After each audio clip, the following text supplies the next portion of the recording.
Hi Butterfly, it's Eva Lane from anxiousrelief.com, and today I would like to talk to you about something that's definitely affected me in my life before. It's health anxiety, and a lot of us who experience health anxiety feel that our health anxiety is extreme. So when we're talking about extreme health anxiety, I'm talking about worries about your health that really impact on your ability to live a full and happy life. Thoughts that always get in about your health, related to your health, catastrophizing over every new symptom that seems to come up, and always just feeling like the worst is definitely going to hit you. I don't know about you, but I always hear people say, oh, it'll never happen to me. And people with health anxiety feel like, oh, it's definitely going to happen to me. So that's the big difference there between people who have health anxiety and people who don't. People with health anxiety just feel like, almost like it's their fate to get some kind of horrible illness that's definitely going to be catastrophic and definitely going to be the end of everything for them. I just have some tips on how I manage health anxiety in my life, and you can definitely use these tips as well. They're completely natural. I'm a Reiki energy healer, so I use these tips with my clients as well when they come see me for a session. So the number one thing that I think really helps with getting over health anxiety is thinking that even if the worst was to happen, and no doubt you know what the worst is in your mind, even if the worst was to happen, that's still not a catastrophe. Even the worst news that you could possibly get regarding your health is still manageable. Bits of it are still manageable. I know people that have been diagnosed with, horrible illnesses, and have been told that their prognosis isn't good. And they've said to me, even in that, they still have bits of their treatment, bits of their life moving forward that they can still manage and still can control. So it's not like the world completely falls in around you, even if you do get diagnosed with something horrible.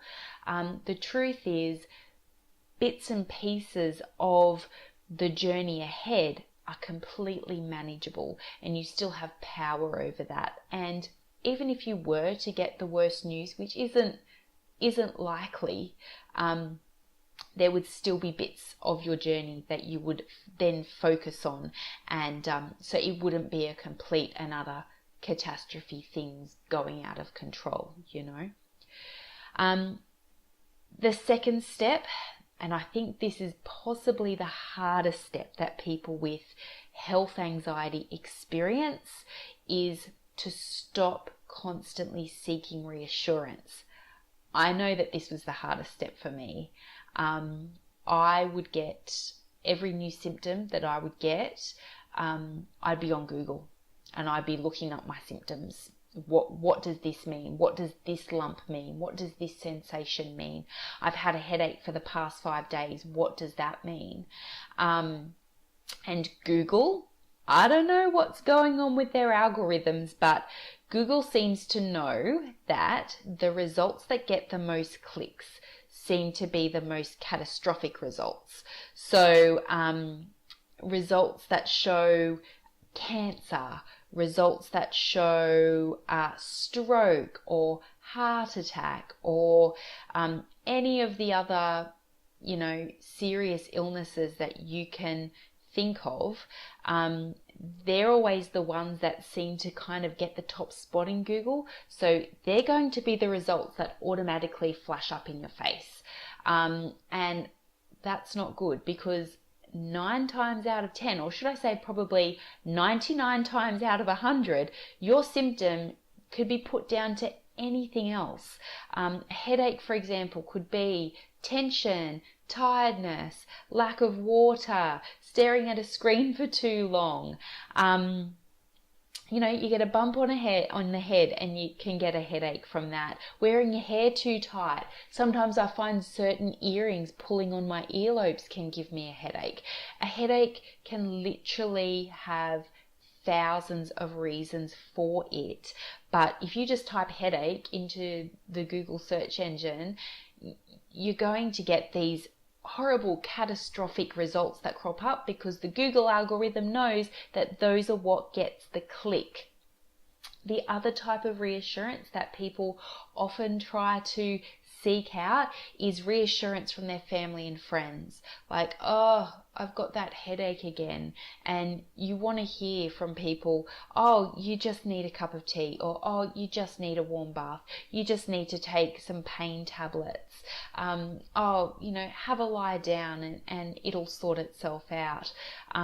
And sometimes you go to people like, I think I might have a brain tumor, and you just want to hear them say, it's not likely to be a brain tumor. Have you got this other symptom? Have you got that other symptom? Have you got this other symptom? And you say, no, no, no. And that's very reassuring for you because it releases the dopamine chemical in your brain. So when you're seeking reassurance, that's actually what you're looking for. You're looking for a short-term hit of this dopamine chemical that makes you feel good again. That's why getting that reassurance can temporarily make you feel good. And that's why down the track, once the dopamine's worn off, you're going to go seeking out your next hit again. So your body will give you these symptoms again and you'll go seeking reassurance again. So you get your dopamine kick again so that you then get back onto that cycle again of seeking reassurance and getting that reassurance and feeling good. And it's no good for anyone. It will wear down your family and your friends, and they'll eventually get sick of you asking them again and again. And it's likely, if you're watching this video right now, that you do have family members that are getting sick of you. Maybe your partner is getting tired of you asking for that constant reassurance again and again. And you know that all you want is that reassurance, and you know that really you're going to be okay deep down, but you're wanting that dopamine kick. So it's up to you. It's up to you to stop seeking out reassurance. It's up to you to stop. Just stop it. Just cut off that dopamine cold turkey. Stop seeking reassurance from other people. It's a really important step in overcoming health anxiety. And you can stop asking for reassurance because of this next step that I'm about to tell you about. A really good trick if you're suffering health anxiety is to keep a list of every single symptom that you experience within a month. So every headache that you get, write down the date, write down the time, write down headache. If you find a lump, date, time, lump. New aches, new pains, any new symptom that you get, you write down the date and the time and what the symptom is. You then also set up a monthly appointment with your doctor. You agree with them that this is what you're going to do. You come to them every month with your list.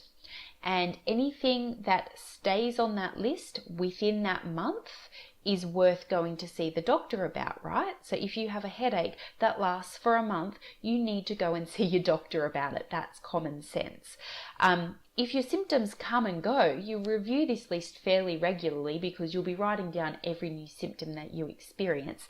And if and when you find a symptom has stopped, you cross it off your list. And that's really good reassurance and reaffirmation for you that your symptoms are coming and going, because a symptom that comes and goes is not really anything that you need to worry about, especially for something catastrophic or untreatable, which is what you're worried about.